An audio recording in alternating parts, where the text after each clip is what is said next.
पुराने वक्त की बात है। गाहों में अब्दुल्ला नाम का एक नेक दिल ताजिर रहता था। अल्लाह ने उसे खूब रिस्क दिया था। उसका उसूल था कि गाहों का कोई गरीब या मोहताज उसके दर से खाली ना लौटे। आहिस्ता आहिस्ता उसकी सखावत का चर्चा दूर दूर तक फैल गया। अब ना सिर्फ उसके गांव के बल्कि आसपास की बस्तियों के लोग भी उसके घर के बाहर कतारें लगाते, बस उसका इंतजार करते कि वो आए और सबकी मदद करे। लेकिन बीवी को ये सब पसंद ना था। एक दिन वो बोली, अब्दुल्ला, तुम यूं ही धन लुटाते रहे तो एक दिन हम भी उन्हीं की तरह भूखे नंगे हो जाएंगे। कम से कम अपने गाहों के लोगों तक ही मदद महदूद रखो। अब्दुल्ला ने मुस्कुराकर कहा, बीवी, मुझे डर है कि कयामत के दिन मेरा रब ना पूछे कि मैंने दूसरों की मदद क्यों नहीं की। बीवी ने सख्त लहजे में कहा, इस रफ्तार से तो जल्दी ही हम भी मोहताज हो जाएंगे। अब्दुल्ला खामोश हो गया, मगर दिल ही दिल में दुआ की, या अल्लाह, मुझे नेकी करने की तौफीक दे और तेरा दिया कभी बंद ना हो। वक्त गुजरता गया। अब्दुल्ला पहले से ज्यादा खर्च करने लगा, यहां तक कि एक दिन उसकी जेब खाली हो गई। दुकान बंद करनी पड़ी और घर में फाके होने लगे।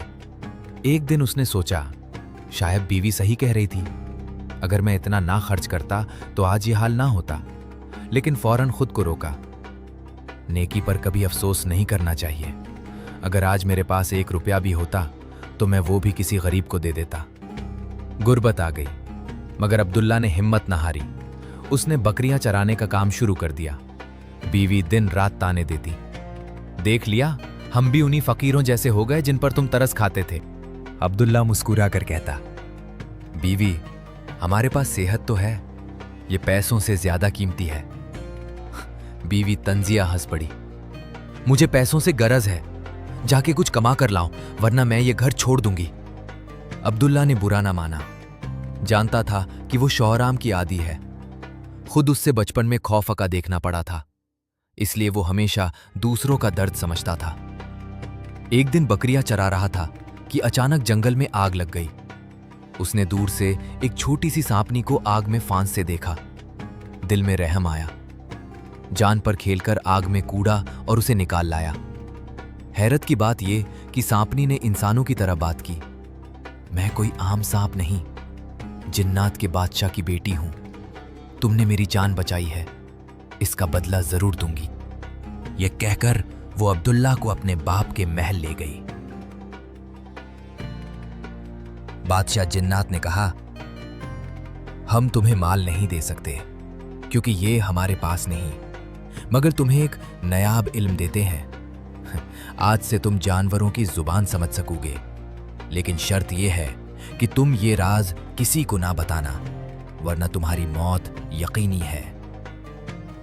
जब अब्दुल्ला ने रज़ामंदी जाहिर की तो बादशाह जिन्नात उसके करीब आया। उसके दोनों कानों में हल्की सी फूंक मारी और बोला, अब तुम जानवरों की जुबान समझ सकते हो। तुम्हें ऐसी बातें सुनने को मिलेंगी जो किसी इंसान के वहमो गुमान में भी नहीं, मगर याद रखना, कभी जाहिर न करना कि तुम उनकी बातें समझते हो, वरना वो तुमसे डर जाएंगे और नुकसान भी पहुंचा सकते हैं। ये राज दिल में रखना। ये कहकर अचानक सब मंजर गायब हो गया। अब्दुल्ला ने पालक झापकी तो वो फिर से अपनी बकरियों के पास खड़ा था। ना महल था, ना जिन्नात, ना बादशाह। वो सोचने लगा, शायद ये सब ख्वाब था, लेकिन बड़ा मजेदार ख्वाब था। घर वापस आते हुए वो एक बड़ी सी झील के पास से गुजरा। वहां उसने 2 खूबसूरत मछलियां उछलते और खेलते देखी। एक ने दूसरी से कहा, अगर झील के बीच ताले वो पुराना संदूक ना होता तो हम उस बड़ी मछली से कभी ना बच पाती जो हमें खाने के पीछे पड़ी थी। दूसरी ने जवाब दिया, हाँ, ये संदूक तो सदियों पुराना लगता है, पता नहीं कब से यहां पड़ा है। ये सुनकर अब्दुल्ला को यकीन हो गया कि जिन्नात की शहजादी वाली बात सच थी। उसके दिल में तजस्सुस जागा, आखिर इस संदूक में क्या है। वो फौरन झील में गूटा लगाकर नीचे पहुंचा। वहां वाक़ई एक भारी सा पुराना संदूक था जिस पर जंग आलूद को लगा था।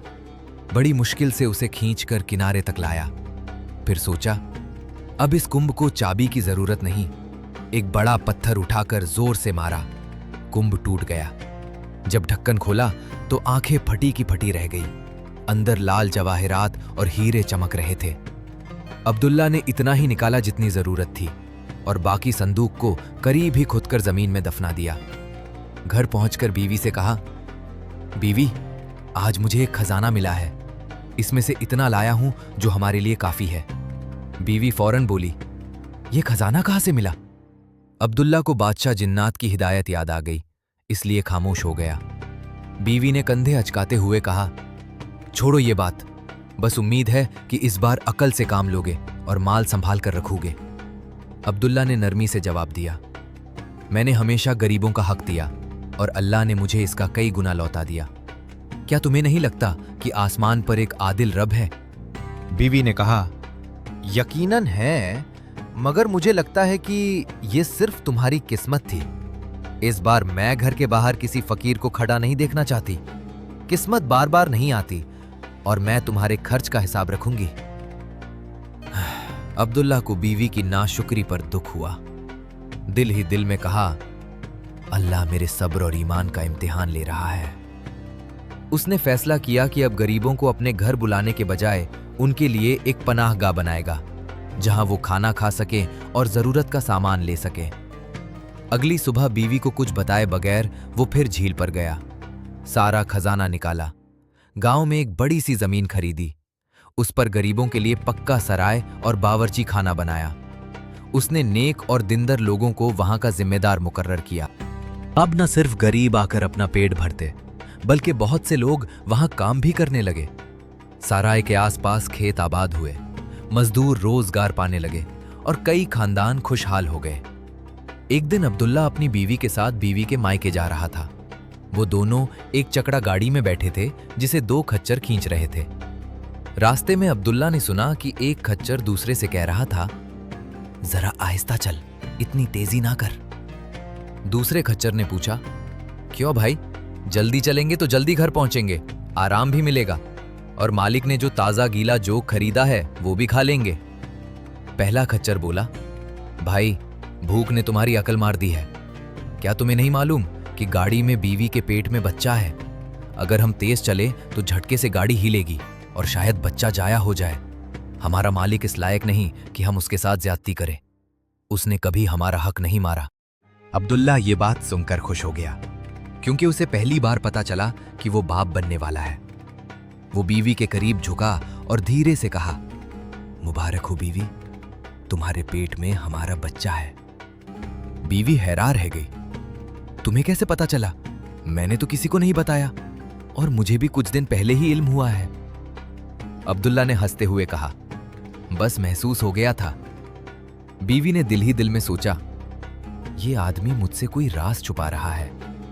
1 महीना पहले खजाना मिला था, मगर नहीं बताया कहां से, और कई बार ऐसी बातें कहता है जो शुरू में नाकाबिले यकीन लगती हैं, मगर बाद में सच निकलती हैं।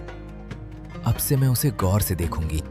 कुछ दिन बाद एक आदमी अब्दुल्ला के पास आया और कहा, मेरे पास लीमू और माल्टों की बड़ी खेप है, लेकिन अभी खबर मिली है कि बेटी बीमार है, जल्दी वापस जाना है। तुम ये सारा माल आधी कीमत पर ले लो। अब्दुल्ला ने खजाने से बचा हुआ सारा पैसा निकाल कर दे दिया। ये सब बीवी खिड़की से देख रही थी। आदमी के जाने के बाद बीवी गुस्से से बोली, तुम पागल हो गए हो क्या?